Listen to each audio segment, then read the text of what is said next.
Bismillahirrahmanirrahim. Assalamualaikum warahmatullahi wabarakatuh. Bersua dalam berita perdana malam ini, saya Syafal Bakrin Haji Suhaili. Saya Umi Masitas Osman. Berita-berita utama malam ini.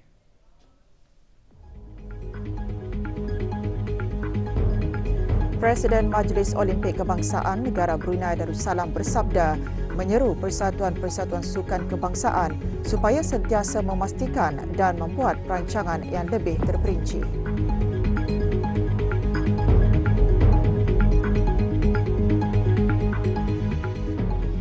Perjumpaan lawatan dan komitmen baharu menjadi asas kukuh hubungan negara Brunei Darussalam dan Republik Indonesia.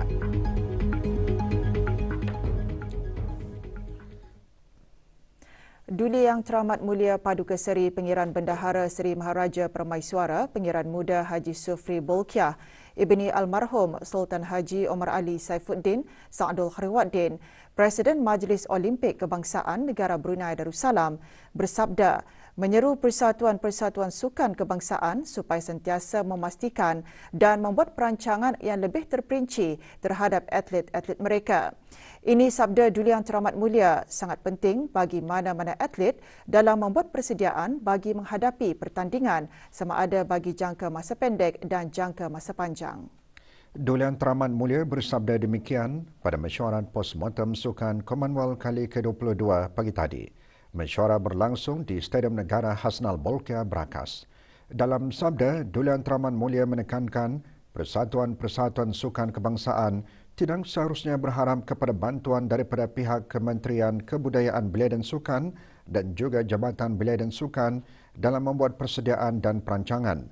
Malahan persatuan-persatuan terlibat, sabda Duli Yang Teramat Mulia, perlu mempunyai sikap dan sifat proaktif dalam mencari jalan dan berusaha bagi kepentingan dan menjaga kebajikan atlet-atlet.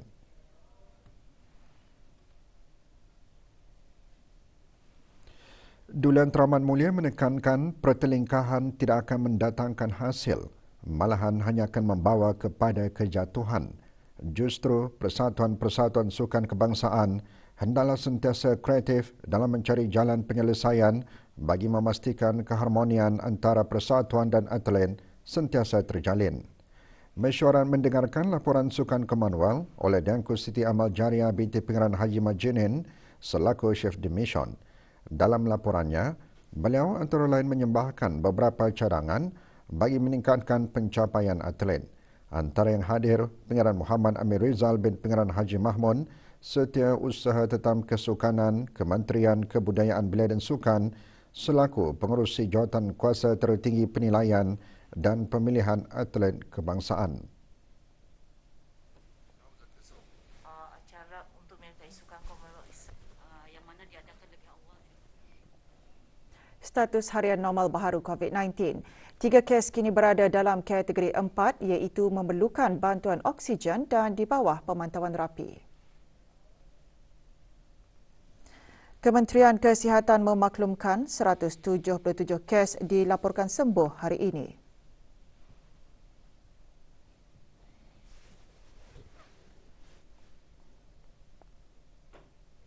Jumlah keseluruhan pemberian 2 dos vaksin COVID-19 bagi kanak-kanak berumur 5 hingga 11 tahun 84.6%. Bagi remaja berumur 12 hingga 17 tahun yang mendapat 3 dos vaksin 61.1%.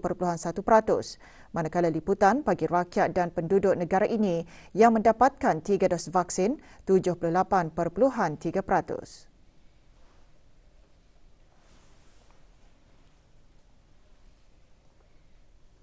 Hubungan antara negara Brunei Darussalam dan Republik Indonesia menjadi lebih kukuh dan teguh di sebalik berdepan situasi cabaran sejak beberapa tahun kebelakangan dengan adanya perjumpaan, lawatan bersama dan komitmen baharu dalam pelbagai bidang. Duta Besar Istimewa dan Mutlak Republik Indonesia ke negara Brunei Darussalam menyatakan perkara tersebut semasa majlis resepsi diplomatik sempena sambutan ulang tahun Hari Kemerdekaan Indonesia yang berlangsung semalam. Mewakili Kerajaan ke bawah Duli Yang Maha Mulia, Yang Berhormat Datuk Seri Setia Awang Haji Nazmi bin Haji Muhammad, Menteri Kebudayaan Belia dan Sukan.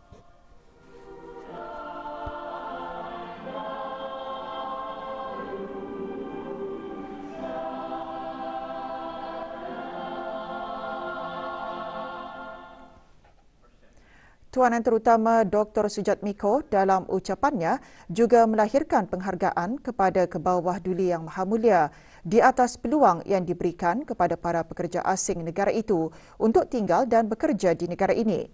Majlis diserikan dengan persembahan tarian, masakan dan pameran mini kraft tangan. Majlis juga merupakan antara aktiviti yang diadakan bagi memperingati ulang tahun ke-77 Hari Kemerdekaan Indonesia dan berlangsung buat kali pertama dalam tempoh 2 tahun sejak pandemik COVID-19. Ekonomi negara Brunei Darussalam dijangka berkembang tahun ini mengambil kira potensi pertumbuhan bagi beberapa sektor perekonomian. Ikuti bahan beritanya selepas ini.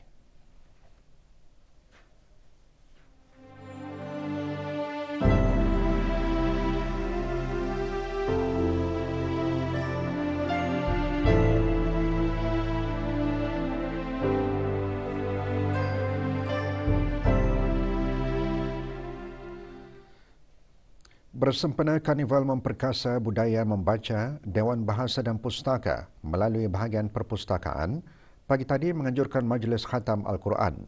Acara berlangsung di Perpustakaan Dewan Bahasa dan Pustaka Kampung Pandan, Kuala Blain.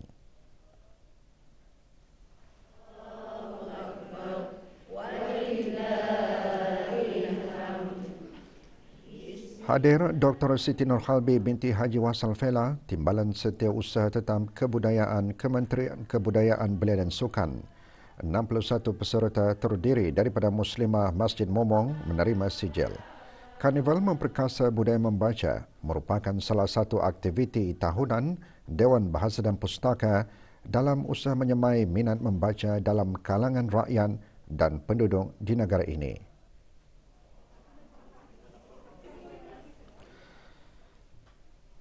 Pada tahun 2022, ekonomi negara Brunei Darussalam dijangka berkembang pada kadar 1.8%, 4.1% dan 4.5% oleh beberapa buah agensi antarabangsa. Jangkaan positif itu mengambil kira potensi pertumbuhan bagi beberapa sektor perekonomian di negara ini, termasuk sektor makanan, baja dan kimia. Bagaimanapun, penurunan drastik aktiviti ekonomi global akibat pandemik COVID-19 telah memberi kesan kepada ekonomi negara. Laporannya bersama Maziah Jini. Menurut laporan kemaskini ekonomi negara bagi bulan Ogos yang dikeluarkan oleh Pusat Kajian Strategik dan Dasar CSPS, pada suku pertama tahun ini, ekonomi negara mengucup 4.2% tahun ke tahun. Susulan penurunan dalam 5 suku terdahulu terutama disebabkan oleh pengeluaran minyak mentah, gas asli cecair dan LNG yang rendah. Laporan tersebut juga mengongsikan pertumbuhan dalam sektor perkhidmatan agak lembap disebabkan gelombang ketiga pandemik COVID-19. Walau bagaimanapun, sektor minyak dan gas hiliran mencatatkan pertumbuhan yang kukuh. Kesan daripadanya menyebabkan harga pengguna di negara ini meningkat. Bagi menangani tekanan inflasi, kerajaan telah mengambil beberapa langkah termasuk pengawalan mata wang negara. Kedudukan fiskal dan perdagangan pula bertambah baik hasil daripada peningkatan harga minyak dan gas.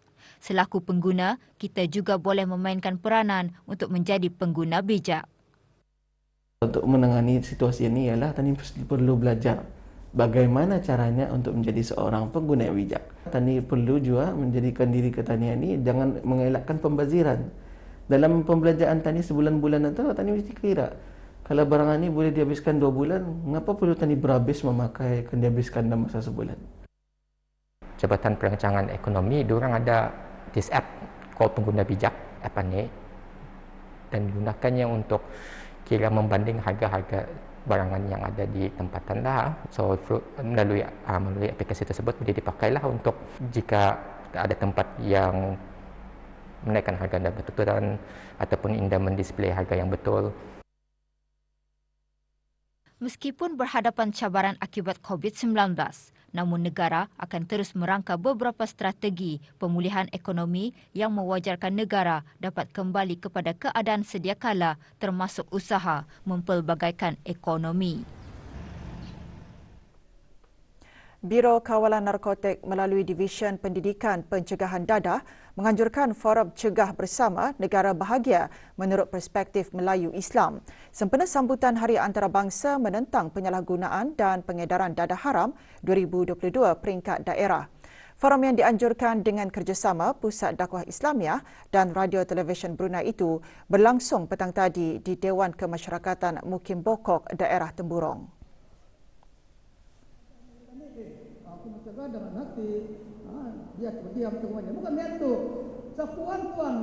Hadir Pengiran Muhammad Amir Mubarak bin Pengiran Haji Hashim, pemangku pegawai daerah Temburong.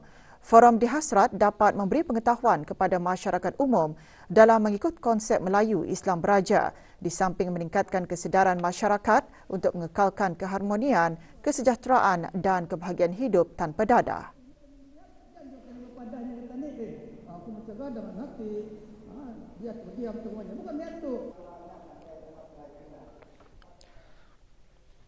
Majlis Paralimpik Brunei Darussalam petang tadi menganjurkan jerayawara di Dewan Sekolah Rendah Pintu Malim, Jalan Kota Batu. Kesian hari ini Daniel Hakim yang dapat hadir yang pernah is not well. Ada yang menelpon dan tak datang. Jerayawara dihasran dapat mencungkil bangkan atlet-atlet para yang baharu dan berpotensi mewakili negara Brunei Darussalam ke Sukan Para-ASEAN 2023 di Kemboja. Jerayawara antara lain diisikan dengan kongsi sama atlet-atlet para yang menyertai Sukan Para-ASEAN ke-11 baru-baru ini di Solo, Indonesia. Untuk mencongkel dan juga supaya ibu bapa tampil ke hadapan untuk melihat potensi anak masing-masing. Dari itu bukan saja untuk mendapat pingat atau menjadi wakil, tetapi juga untuk kesehatan mereka sebenarnya. Ya, aktif dalam aktiviti. Mereka ini insyaAllah akan dilatih dan seterusnya akan mewakili negara. Jawatan Kuasa Pengurusan Jambatan Sultan Haji Omar Ali Saifuddin yang dipengerusikan bersama oleh Kementerian Pengangkutan dan Infokomunikasi dan Kementerian Pembangunan serta berpandukan kepada kenyataan akhbar bertarikh 3 Ogos 2022 memaklumkan mengenai pengemaskinian penggunaan Jambatan Sultan Haji Omar Ali Saifuddin. Kebenaran penggunaan jambatan berkenaan diberikan kepada semua kenderaan yang berdaftar di negara Brunei Darussalam dalam kesemua kelas. Bagi kenderaan pendaftaran asing sama ada persendirian atau komersial dalam kelas sebanding Brunei, kelas 1, 3, 4, 6 dan 12 sahaja dibenarkan untuk melalui jambatan tersebut. Manakala bagi kenderaan komersial pendaftaran asing dalam kelas sebanding dengan kelas 2 dan 5 yang mempunyai keberatan melebihi 3,500 kg adalah tidak dibenarkan untuk menggunakan jambatan Sultan Haji Omar Ali Saifuddin dan dinasihatkan menggunakan jalan yang dibenarkan iaitu ASEAN Highway 150 atau AH150 yang selazimnya digunakan pada masa ini. Para pengguna hendaklah mematuhi had kelajuan 100 km sejam bagi kenderaan biasa, manakala had kelajuan bagi kenderaan komersial adalah 80 km sejam. Sebarang pertanyaan, hubungi talian Darussalam 123 atau pihak Brunei Bridge Authority melalui email pro@pwd.gov.bn.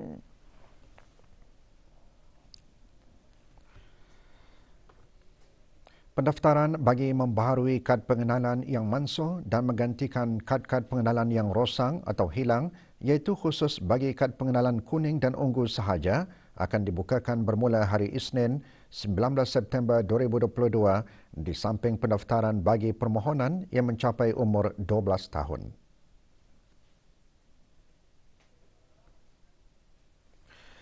Bagi pendaftaran di Ibu Pejabat Jabatan Imigresen dan Pendaftaran Kebangsaan JIPK, pemohon boleh membuat temujanji melalui aplikasi QAM atau secara walk-in. Manakala di pejabat-pejabat cawangan adalah secara walk-in sahaja. Sementara itu, bagi pemohon yang mendaftar kad pengenalan berwarna kuning dalam tempoh 17 Februari 2022 hingga 9 Ogos 2022 dan bagi kad pengenalan berwarna ungu dalam tempoh 12 Julai 2021 hingga 9 Ogos 2022 yang masih belum dikeluarkan kad pengenalan masing-masing diperlukan hadir ke bahagian kad pengenalan bagi pengambilan semula cap-cap jari dan gambar bagi memenuhi keperluan dalam sistem kad pengenalan yang baharu.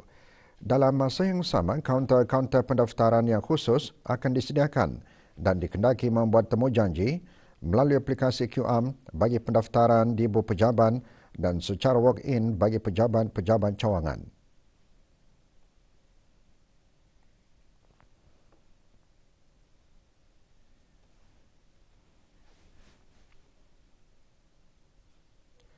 Borang pendaftaran boleh dimuat turun melalui laman sesawang JIPK. Bagi maklumat lanjut dan pertanyaan, hubungi melalui email info@immigration.gov.bn atau talian seperti yang tertera semasa waktu bekerja.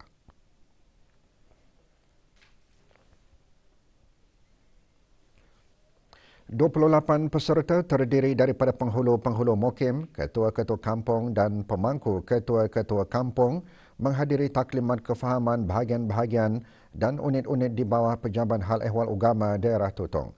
Taklimat berlangsung di Dewan Utama Kompleks Dewan Kemasyarakatan Daerah Tutong. Taklimat diadakan bagi memberi kefahaman dan memperkasa peserta dengan maklumat yang berkaitan dengan pentadbiran keagamaan serta membekalkan masyarakat dengan akta-akta dan peraturan-peraturan yang berkaitan dengan pentadbiran agama Islam. Taklimat selama 2 hari ini diungkayahkan Ketua Pegawai Ugama Daerah Tutong dengan kerjasama Ketua-Ketua Bahagian dan Unit Pejabat Hal Ehwal Ugama Daerah Tutong.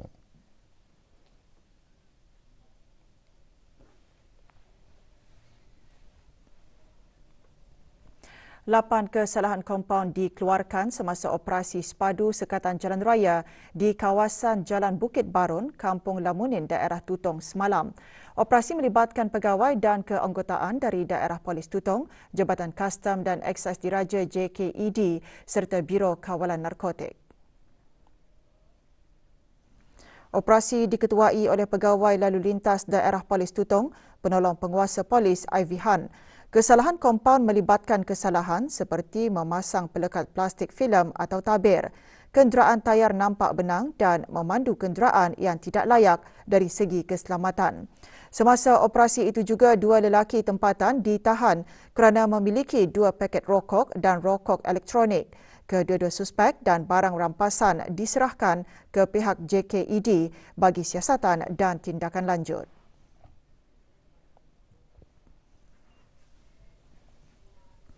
Jabatan Imigresen dan Pendaftaran Kebangsaan Kementerian Hal Ehwal Dalam Negeri memaklumkan mengenai sukat-sukat langkah pengawalan COVID-19 dan syarat-syarat perjalanan keluar dan masuk negara. Bermula hari Khamis 15 September 2022, waktu beroperasi pos-pos kawalan imigresen bagi laluan darat di negara ini adalah dari pukul 6 pagi hingga 8 malam. Orang ramai yang berhasrat untuk membuat perjalanan keluar negara melalui pos-pos kawalan darat hendaklah memastikan dokumen perjalanan dalam keadaan baik, mempunyai tempoh sah laku sekurang-kurangnya 3 bulan sebelum mansuh dan mempunyai ruang yang mencukupi untuk mengelakkan sebarang masalah dan kesulitan semasa membuat urusan perjalanan ke luar negeri.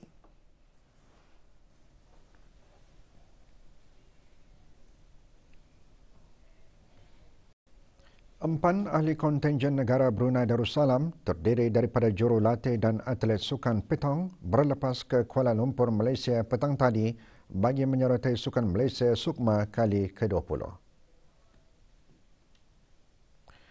Berada di lapangan terbang antarabangsa Brunei, Pangeran Muhammad Amir Rizal bin Pangeran Haji Mahmud, Setiausaha Tetap Kesukanan Kementerian Kebudayaan Belia dan Sukan.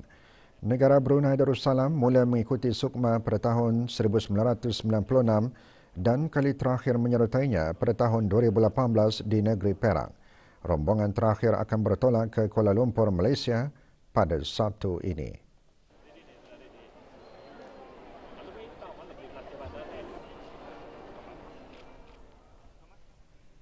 Skuad bola sepak negara Brunei Darussalam bawah 20 tahun memulakan pusingan kelayakan kejohanan Piala AFC petang tadi. Dalam perlawanan yang berlangsung di Stadium Dolin Omurzakov, Kyrgyzstan, skuad negara tewas 0-5 kepada Emiriah Arab Bersatu. Perlawanan seterusnya menyaksikan skuad negara bakal berdepan Iran di tempat sama.